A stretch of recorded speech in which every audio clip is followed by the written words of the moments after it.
up, loud and proud crowd? Hopefully you guys are doing absolutely fabulous today. Here is a video that I've been actually itching to make since I bought my brand new 2019 3500 Limited. And when I say this, it's a video that I feel like a lot of you guys might want to see in this regard, because it's a video that is very relatable in one aspect, and in the other aspect it could be kind of like what you're trying to look for when deciding whether or not you should go with a new truck. Maybe not everybody's looking to go out and buy a new truck right now that's going to watch this video, but maybe it's a video that you might want to watch just so you can kind of know for yourself what the real differences are between your truck and the new ones. But this video is also just to help you guys understand and see the main differences, besides the obvious ones, between the 2002, well, just second gen trucks in general, and the new trucks. Now this is a loaded out 2002, so it's going to be a very good comparison between this truck and that truck. Are the trucks the same? No, but what we're going to get into is the main differences, capability differences, and really, like,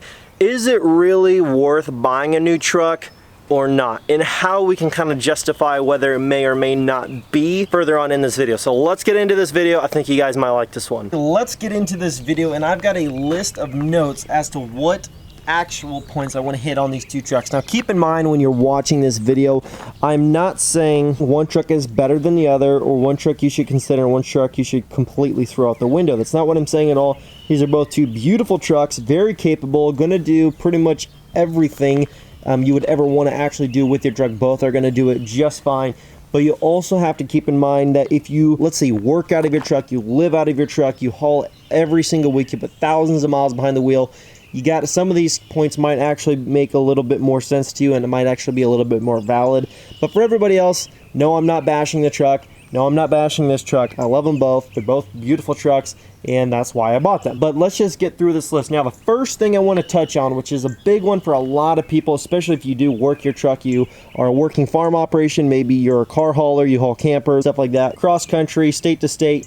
What are these trucks technically capable of? When I say technically capable of, take that very lightly, because just because a truck is technically rated for a certain amount of hauling capability does not mean you can just go hook a trailer up to it and put this kind of weight, you know, between your whole setup and just think that you can just haul that. Now there's different licenses and regulations, and state by state's different, legal road hauling, just legal day-to-day hauling, stuff like that. Everything is different. These are just the numbers off of the websites and what these trucks are technically rated for. First truck we're going to be talking about is the 2019. This truck is actually rated for 30 to 35,000 pounds of towing capability. Like I said, are you going to haul that all the time?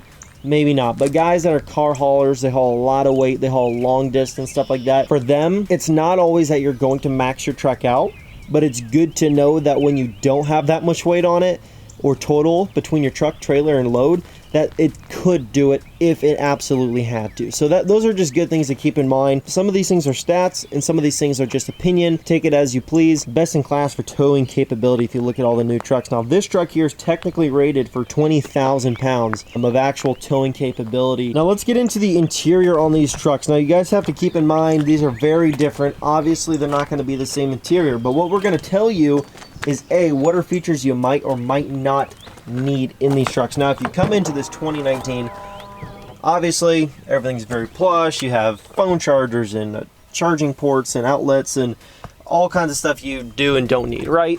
All that fancy stuff. That's kind of cool. It's kind of great, but it's not like you have to have it. It's not like you can't live without it. And yes, my fiance had a bridal shower yesterday. That's with the flowers. But if you just look at the interior of this truck, it's just very, very different. Now, you also have to keep in mind, it's freaking 17 years newer, okay? But also, some of these features that a lot of people don't think they need or think they will ever use aren't necessarily right. You might not use them. You have to keep in mind, if you are somebody that lives out of your truck, you're a car hauler, like when we were traveling yesterday and we put, 500 miles on this truck, we saw tons of, Ram 3500 dualies hauling cars and campers and all kinds of stuff. And like, these guys worked out of their truck. They lived out of their truck.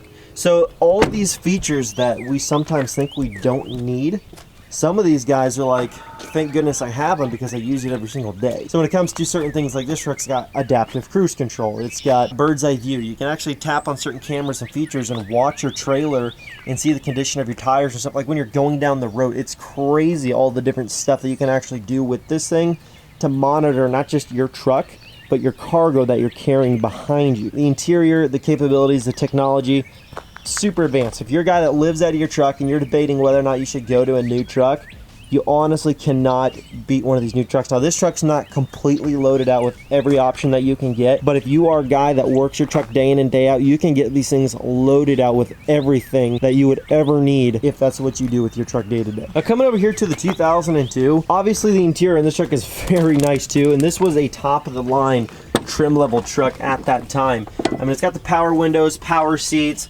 it's got, I mean, the cool wood grain dash and all the stuff, all the fancy stuff. I mean, it's a beautiful truck, very plush. The interior is very nice, but the texture of the leather, the feel of the leather, the durability and all that stuff, I'm not saying it's better or worse, but it's just different. It's just not the same.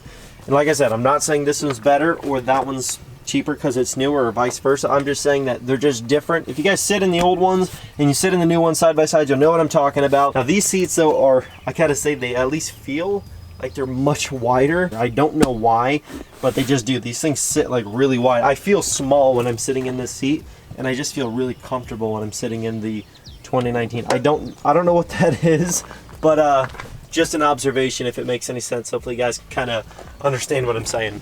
Most people would be completely content with the interior on this 2002. It's a beautiful truck, and for the most part, compared to Chevy and Ford at that time, this truck was like the top dog. Like it was just like a really nice plush interior comparatively. Still to this day, Ram makes the nicest interior on their truck.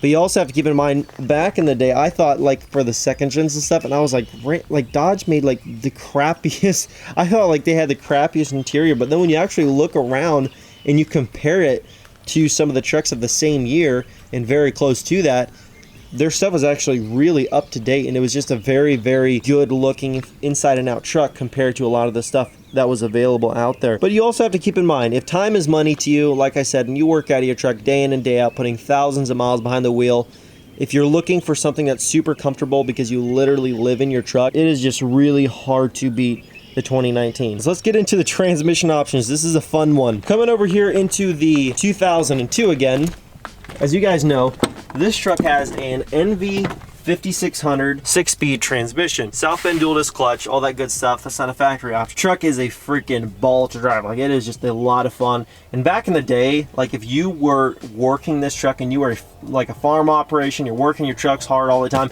you do a lot of hauling, towing, stuff like that, a manual transmission was kind of important. It was actually a really high demand thing, especially since back in the day, the transmission options for automatics were not that great. Now when you come over here to the new one, they no longer make a manual transmission for this truck. Now, some people are very disappointed in the fact that you can't get a manual transmission any longer, but I completely understand why Ram discontinued it. When you look at the stats and you're only selling like one manual transmission for every several thousand trucks that you produce, it's just not a financially smart thing to keep producing a truck or transmission option, more specifically, not necessarily the entire truck, but it's just not selling. So you've got, you know, employees you're paying to work, you got stuff like that, and if you can't produce enough and you're not busy enough financially, it makes no sense to keep offering something that people aren't buying. Now, I know there are going to be a lot of guys out there that are like, oh dude, but I only buy manual transmission trucks. But do you buy brand new manual transmission trucks, or do you buy 3, 4, 5, 6, 7, 10, 15, 20-year-old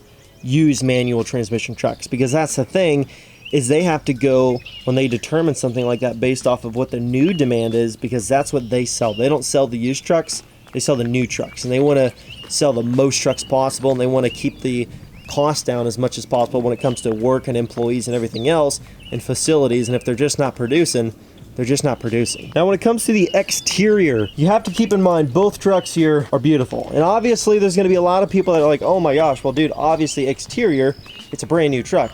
People are gonna like the brand new truck. That's just how it always goes, usually, not necessarily with every brand new truck, but for the most part, when a brand new truck comes out, everybody's like, oh my gosh, it's the coolest thing, it's so cool, yada yada. Obviously it's going to be the coolest truck, but when you really think about it, it is really hard to beat the iconicness and just the appearance of a second gen truck. And I don't know too many guys, and if you do hate second gens and you're a Dodge guy, there might be something wrong with you. But these trucks are just the coolest looking and most iconic truck when it comes to the whole Dodge Ram thing, because when you guys think about it, back in 1994 is when they made the transition to this front end style where the headlights kind of sit below the hood and the hood's kind of its own piece. This was a turning point for Dodge and Ram and Chrysler, all that stuff, that whatever they are all tied together. This was a huge turning point for their company, because when you think about the first gens, there's not a lot of first gens available, and you want to know why? Is because they had the same style truck for so long that by the time 93 came around, it was the last year for the first gen, they just weren't selling that many. The only difference was a grill. So when you think about that, it's kind of like, okay, you had almost the same truck for 20 years, almost the same truck. In terms of cab and front clip is almost identical, except for some very slight changes, and then you make a huge change like that. I mean, it just took Ram and the whole Dodge Ram thing to a whole new level, and they were just selling trucks like crazy then, and that's why ever since then, they've always stuck to that very similar, like very manly looking big rig style set on the front of the truck. It's hard to explain, but it's just a really good looking front end, and you can definitely see why they've stuck with that ever since 1994. When it comes to which truck I would prefer more, I gotta tell you, I love my new truck, but this truck right here is just a really hard truck to beat, and I don't know if I can tell you for a fact that this truck over here will be a long-term favorite from a lot of people. Maybe 10, 12 years it'll be a favorite, but I'm saying like down the road, 20 plus years, are people going to look at fifth gens the same way they look at a second gen? I don't know. Second gens are just, like I said, they're just iconic and everybody likes them. Now when it comes to daily drivability, usability, comfort, stuff like that, which truck would I recommend? Being that I have them both and I drive them both, and I gotta say, honestly, it would be really hard to beat this truck. And now when I say that, don't take it as in I'm saying this isn't a good truck to drive, because it's not even slightly what I'm saying. This truck is an absolute blast, super comfortable for the year, super drivable, super fun. And if you are a guy that you work on a farm, or maybe you just like trucks and you just want to drive a truck, this truck is just freaking cool. It gets all kinds of looks going down the road. It's an awesome truck compared to most trucks in its age class. This truck is just hard to beat. It rides really nice, super comfortable, but it is really hard to beat how nimble a truck this size is, and how new this truck is, and how comfortable this truck is. This truck obviously is, way ahead, almost 2 decades of technology ahead of, the one right here.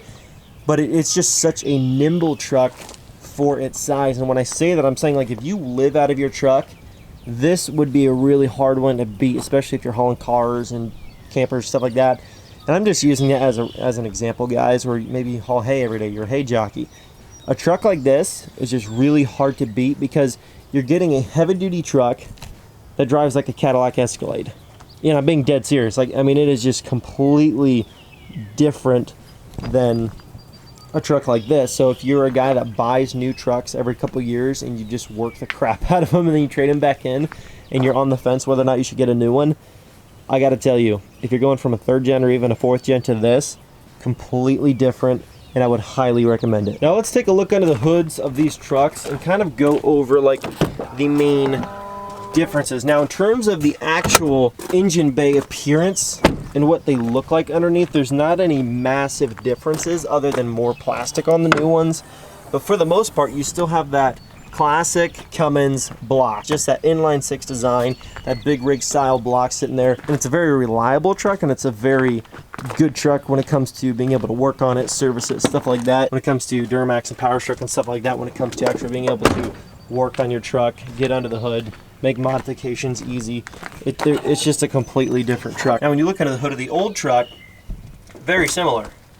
You got that inline 6 block, big rig style. I mean, just a super easy, non-complicated truck. And both trucks here have a lot different in terms of power and torque numbers, but also both can be modified very easily. And now if you're a stock guy, I'm going to go through and tell you the numbers. This truck right here, the way that it's set up, has 400 horsepower, or I think it's like 4 or 450, and the stock torque is 850 foot-pounds of torque.